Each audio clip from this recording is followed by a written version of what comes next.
Okay. Hey guys. So this is a video about visiting New Orleans. And I feel kind of like there's going to be a couple of different layers to this. Um, because when people talk about visiting New Orleans, there's a couple of different things that they're saying. If what you want is to come down and get wasted, then you're just going to come, probably spend a bit of money to stay around Bourbon Street, be completely wasted, and that'll be it. Things to know about that is you can drink pretty much anywhere. Unlike the rest of the world, our bars do not close. You can stay in New Orleans and drink. You don't even need a hotel room. You can just drink. You can just move from alcoholic establishment to alcoholic establishment all day and all night. So yeah, you could theoretically not even have a hotel room. You could just drink. If the drinks are more expensive if you're in the French Quarter. Um, there are some areas where you can find cheap drinks, but I am not necessarily a partier. I've had my times. That's not my thing. So if that's what you're looking for, you probably don't want to watch this video. But I can tell you, like, okay, on the flip side, okay, so that's if what you want is drink. If you are coming down here and you want to experience Mardi Gras, now everybody thinks of Mardi Gras and they're like New Orleans, and they come down and they want to see Mardi Gras, and there are some amazing parades for Mardi Gras. Endymion, Bacchus, there are some awesome ones. Those are not on Mardi Gras Day, so. But anyway, but thing to know about visiting New Orleans during Mardi Gras, if you're talking about New Orleans, the actual city in the parish of Orleans, like, then you need to realize that your hotel room will cost easily 2 times more than it normally would, usually 3 times more. Cab fare goes up. Prices of food in the French Quarter and the surrounding areas go up. Parking goes up. All the cost across the board gets hiked 2, 3, 4, 5 times higher than normal. It is insanity. At one point, when I worked down in the business district of New Orleans, and I had to park down there during Mardi Gras, and this was 14, 15 years ago. But they would give you these little cards to show, like, the parking attendants, so that you would know, like, they would know to charge you the regular rates. At one point, like 15, 16 years ago,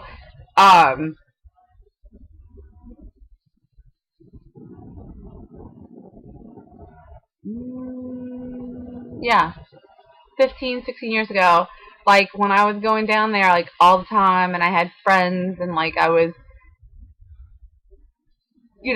a regular at some of the bars, not the clubs, the bars, and, like, hanging out with a bunch of people and knew a bunch of people, they would give me, like, the places where we ate all the time would give me cards, with, like, the manager's name or the owner's name, the place where we drank and the place where we ate and all the places where we went all the time, gave them to us so that we could order, like, our normal weekend lunch and not pay triple the prices, because it's crazy.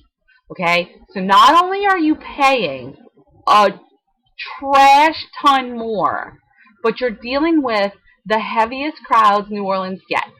You are going to stand in crazy lines. The city is going to be extra disgusting dirty. You're going to be paying out your ass to be here. It is going to be insane. And virtually on lockdown. You can't really get anywhere. You can't really go anywhere. It's like, it's crazy. So what I'm saying to you is not don't visit during Mardi Gras. It's if you want the Mardi Gras experience, there are plenty in the surrounding areas. So maybe instead of going to New Orleans, you might want to do Mardi Gras in Metairie. First of all, Metairie is in Jefferson Parish. You could still visit the French Quarter on your trip. You could still do those things, but the parades, you're going to have a looser crowd. It's more family friendly. It's a calmer experience, and you can get in and get out, and the prices are not jacked out of this world. FYI. I live in St. Bernard Parish. We are about 5 minutes southeast of the French Quarter, maybe like 7 to 10 minutes if you catch the bridge and the train.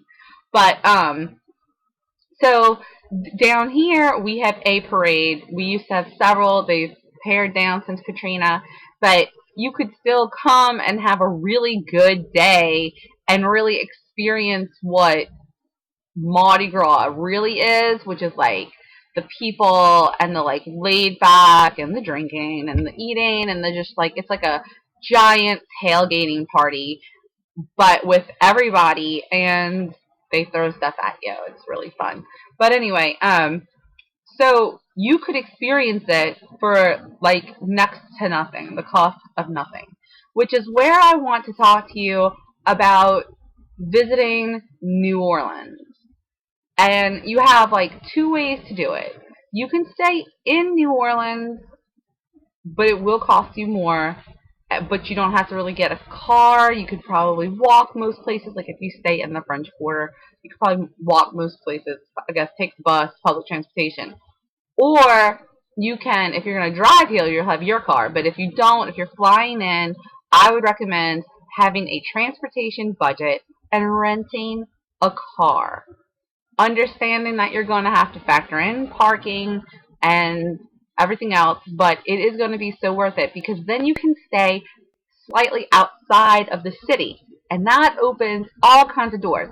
I can guarantee that if you stayed in, like, we have a Best Western that just opened down in my little area. We have a Marina Hotel, which is kind of trashy, but kind of fun in that trashy way. It's on the water. It's like by the boats. It's kind of cool. Like, I have stayed there a couple times for various different reasons, and it's kind of neat. And no, it's not like flipping Wyndham or like the Hilton, but it is an experience that's a whole lot more real and realistic and fun. And you could probably stay there for, I'm going to go with $70 a month. I mean, a day. There's probably cheaper ones and more expensive rooms, but like the cost that you're going to save on not staying in the French Quarter is going to make up for your car budget, one. And two, it opens the door to doing other things. Because when you talk about visiting New Orleans, the three bars that I would recommend are Molly's at the Market. That's on Decatur. It's like right by like the flea market and stuff of the French Quarter. Molly's at the Market is a great little place. They have excellent Bloody Marys. Like, that's so awesome. I would recommend the Old Absinthe House, which, you know, you would go for an absinthe drink, and that's awesome as well. And then there's a place called Good Friends. Just a disclaimer. Good Friends, like right here is the disclaimer. Good Friends is a gay bar. FYI. It's generally a men's gay bar. However, I'm pretty gay and I go there, but there's always a lot of straight people too. Don't worry about it. You're welcome to explore New Orleans, and nothing bad is going to happen. Like, they're really friendly. And when you go there, there's something called like a mind eraser. It's like a frozen drink. It's so good. It's awesome. And it's not like you're going to get wasted like you think. Okay, so those are the three bars that I would heavily recommend. But there's a drink called the Grenade. Everybody walks around New Orleans with the grenade. It's like this. It's a little grenade, and it's got like this long neck, and it's got like a martini top, and it's got a necklace so you can stick it around your neck, and you drink it. And don't drink the grenade. If you want to experience a grenade, they're going to talk to you like that's New Orleans. This is New Orleans. If you want to experience a grenade, I suggest doing it on like your last day on the way back to the hotel. It is going to get you effed up. You're going to be sick. It is not going to feel good. I mean, you might have a good night if you're into the kind of nights you don't remember, but you're going to wake up sore and sick and so hungover. Don't do the grenade. It's not smart. It's not smart. So those are the bars that I would recommend. Good Friends, Old Absinthe House, and Molly's at the Market. Those are all fantastic options. Um, Now, if you're staying in my town or somewhere around it, if you're willing to go outside, we have Tejo Tavern down here, which is was opened by the Villalobos rescue people, the Pipples and Parolees, Villalobos Rescue. That's in New Orleans. You could actually visit that. That's right underneath the bridge between my town and the city of New Orleans, or like the New Orleans, what you think of as New Orleans. Um, you could go visit them. That's a fun experience. You could go to that bar. That's a fun experience. We have a place called Rockies and Carlos, which is pretty well known in this area. It is like epic, and you should go and try their fried seafood and their macaroni with red gravy and all kinds of stuff. Like, that's a really popular, well-known place. We have a place called Old Araby Eats, which is a new place, but it's kind of like a fine dining twist on New Orleans culture, and it's really good, and it's really well priced. So it's not like fine dining prices. And what I'm trying to say with this is, like, opening those doors up. Every meal that you don't eat in the actual French Quarter is going to save you money. Not only that, I hate to say this, but it's almost like within that zone of New Orleans, people realize they can get lazy. You're here, you want a New Orleans experience. I can slap some seafood in front of you, and you won't know the difference. And you're going to pay for it because you're right here, and, it really is like, it's gotten kind of cliche and kind of whatever.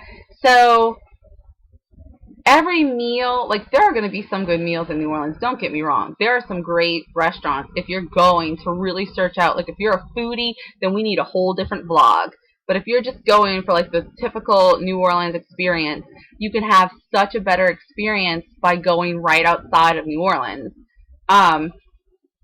My town is pretty cool because it's, like, laid back, kind of bayou country a little, but we are close enough that we're practically New Orleans. Our bars stay open all night, some of them, most of them.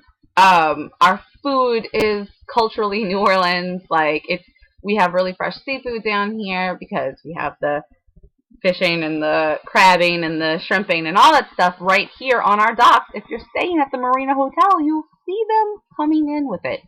Just saying. So, every meal you eat, everything that you do outside of New Orleans is going to save you money, is going to make it to where you can stay longer, you can see more, you can have more fun. So there you go. All right. In New Orleans, you have the Art Museum, which is awesome. It's awesome, and it's got a statue garden. Killer. You should go there. The zoo. We have a really, really, really good zoo. It's really killer. I grew up with that zoo.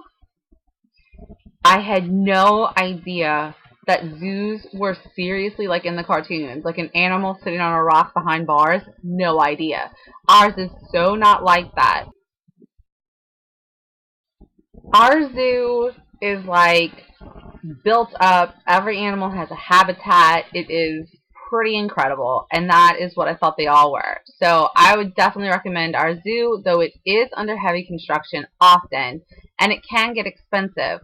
Your best bet is to know somebody who's got a family pass. Just saying. So there's that. Then also the aquarium. That's in New Orleans, like not even far from like if you're staying in the French Quarter area. The aquarium is pretty killer. It's pretty amazing. We have an insectarium, which is fun. You're gonna have they have the D-Day Museum. I haven't done that yet because the kids were young. We are planning a trip there. I'll let you know. What else? City Park is fun. That's around the art museum area, so you could go to that as well. But those are all in New Orleans.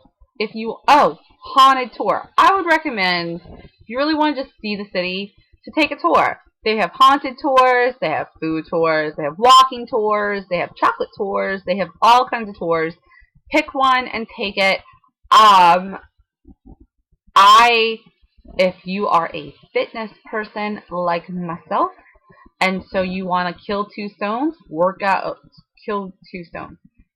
birds with one stone. Ooh, I'm about to rearrange. Okay. Whoa. Sorry, guys. So you can arrange a walking tour and see New Orleans and get your workout in. Bang. There you go. So, but they have the haunted tours. That's all great.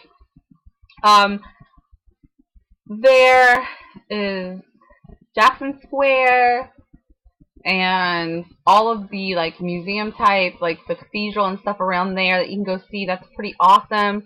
The flea market, the voodoo shops, totally cool, really easy to find.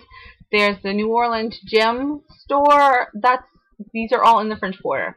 Like, I'm trying to kind of group them together because what I'm about to say is once you're done with that, which could take days. I mean, it could take days. Not really. Let's see. Okay. So the zoo is probably a day. The zoo and Magazine Street. Those could be done in the same day. Possibly. And that's a workout. Magazine Street's a walk, and it's like shopping. It's like cutesy. If you want to do shopping, Magazine Street is one of the places to go. And the zoo. So that's good. Then you have like the insectarium and the aquarium in the same area. You could probably get a little bit like the voodoo shops in there because you could walk up and down. You could also hit up like the bars that I just said because they're kind of all in that same area. I would keep the flea market shopping till like the end so that if you want to pick up things for people, you can, but you also have been everywhere else in case you want to pick them up something different. So last minute shopping. I mean, you could also hit up any Walmart. They have like New Orleans kiosks full of mugs and magnets and keychains and all that kind of stuff. So, okay. Now you did New Orleans. You can, and you rented a car because I told you to. Good job. So now you can go outside of New Orleans like this. You can do the Chalmette Battlefield. It's really cool. It's got interactive maps and stuff on the inside. There's a plantation home. It's got the graveyard. Totally a neat experience. And it's free.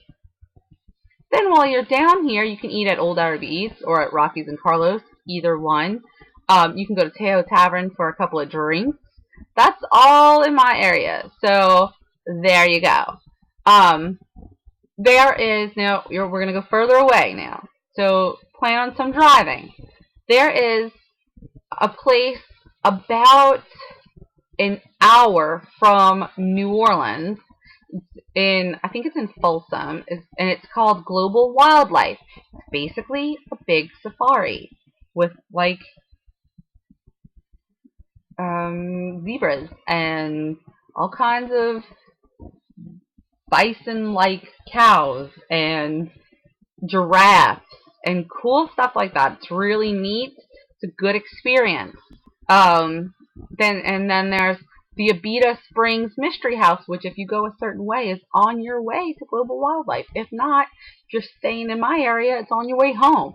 The Abita Springs Mystery House is $3 a person, and it is the coolest thing ever. I think I posted a video. I am not sure, but if I did, I will look for the link and put it below. Then you could go about an hour and 10 minutes away from New Orleans to the Stennis Space Center. Totally cool, $7 to get in. It's a completely neat experience. The Honey Island Swamp Tour. Hello. If you come to New Orleans and all you do is drink and you don't see a swamp, a real legit swamp, pity you.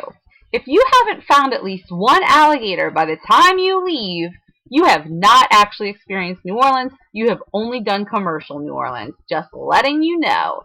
So, Honey Island Swamp Tour. Awesome.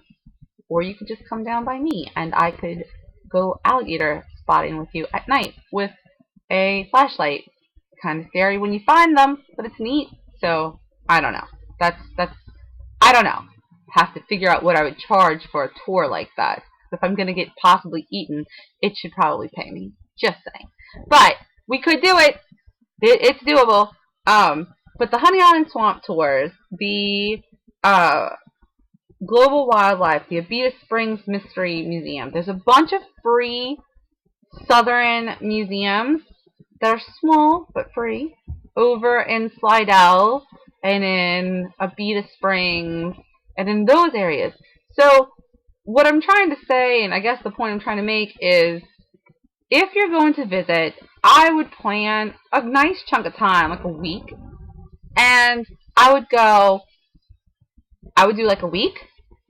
I would plan to drive a lot and to have a vehicle allowance, and I would plan maybe 3 to 4 days of actual New Orleans and the rest of the time in the surrounding areas, which are really cool and still part of the experience.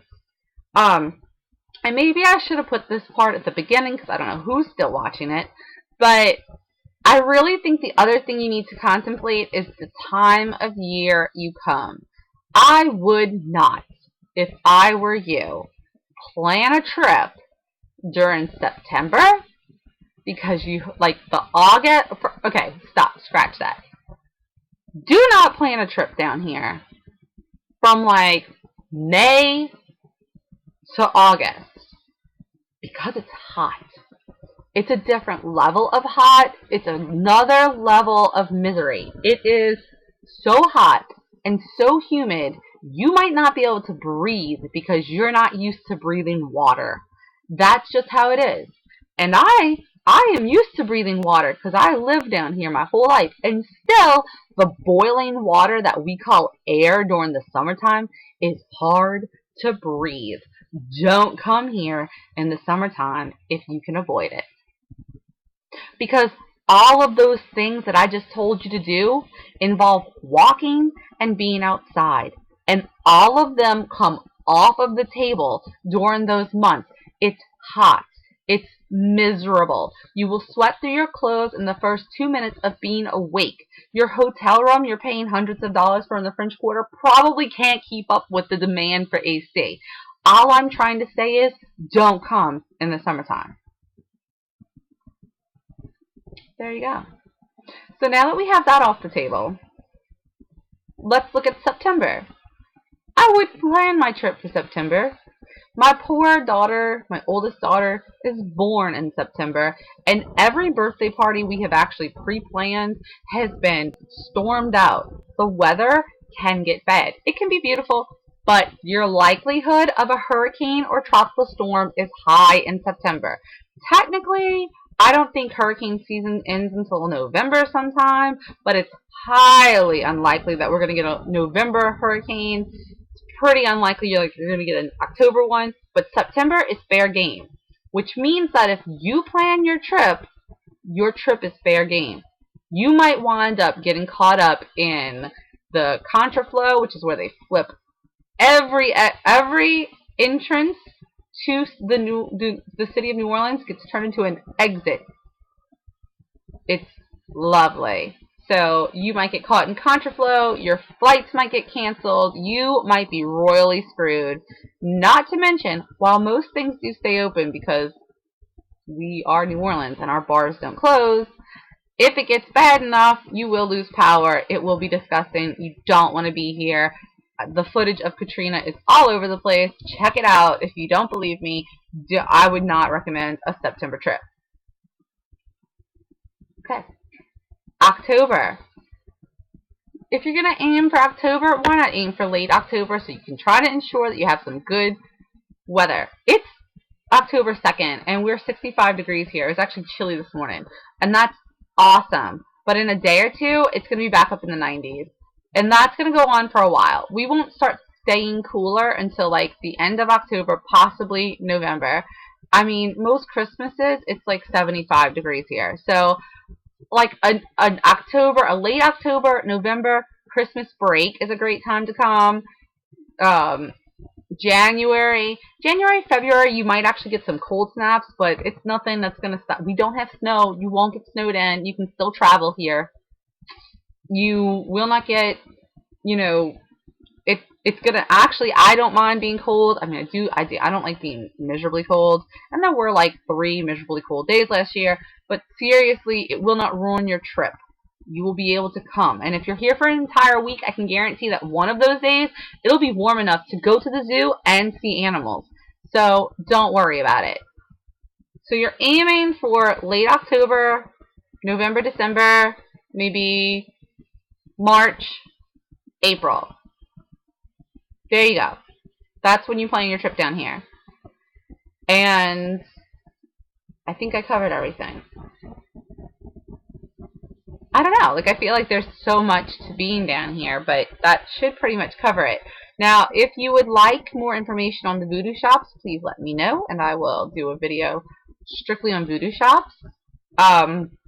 If there's any other questions, you can ask them, and I'll do a follow-up video if I have enough questions like that's, or I'll do a follow-up video. That's easy and fun, and I really do think that everybody should visit here. It's a really awesome place. It wasn't until like I don't travel, like I'm not like a world traveler, but it wasn't until I was like a young adult and actually had gone to some other places that I realized how different New Orleans really is.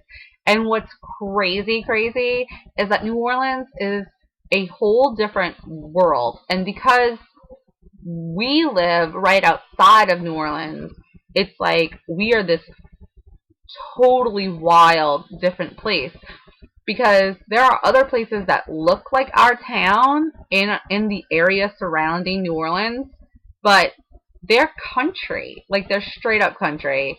They are, like, close the bars at 10 o'clock, like, it's so weird that they could look so much like our place, but be so different, that New Orleans has so heavily influenced, like, every aspect of our parish, which is neat and awesome, but I really don't know any other way. So it's like, it wasn't until I got older that I saw it. I think New Orleans is definitely a place that people should visit. It can be very beautiful, and it can also, another thing I should have said earlier, be very dangerous. It can be so dangerous. And there are places like New Orleans is like no other city, because where most cities like build out and get bigger, and you have your urban areas and your suburban areas that expand and expand and expand, and crime is like pocketed in these different areas. New Orleans is on top of itself. You have the river and the lake and the Gulf, and it can't grow beyond what it is. So instead of having like your areas expand, they kind of like repopulate. So you'll shift. You'll have like a street with multi-million-dollar houses, but they can't go in their backyards at night because it's right up against crime areas. And when you are a tourist, you are especially vulnerable because you don't know where you're at. You can get lost. The streets are pretty confusing. So I would say a good GPS and just really mapping yourself out and knowing what you're doing ahead of time. Don't drink and be wandering around the city. That's not safe. you can literally drift 2 blocks over and get yourself really hurt if you're not paying attention. You have to keep your wherewithal, and I guess that's anywhere, but we can be especially dangerous. And so I do really encourage you to visit. I do encourage, I say that, but in the outlying areas where I'm encouraging you to expand your vacation, you are much safer. Um, but you can be safe. You can have a fantastic time. It's a beautiful and crazy magic, voodoo infused city. It's awesome. But you do need to keep your head. I would not recommend just coming and getting wasted. I know millions of people do it every year, but it's just not a smart situation. Um, so yeah, those are the things. Look up crime maps, know your surroundings, be smart with your money choices, maybe compromise locations so that you can afford to be here longer and experience more. And have a good time. Have a great time. Let me know if you're coming. That's fun. I will talk to you guys later. Let me know any questions you have, and I will answer them.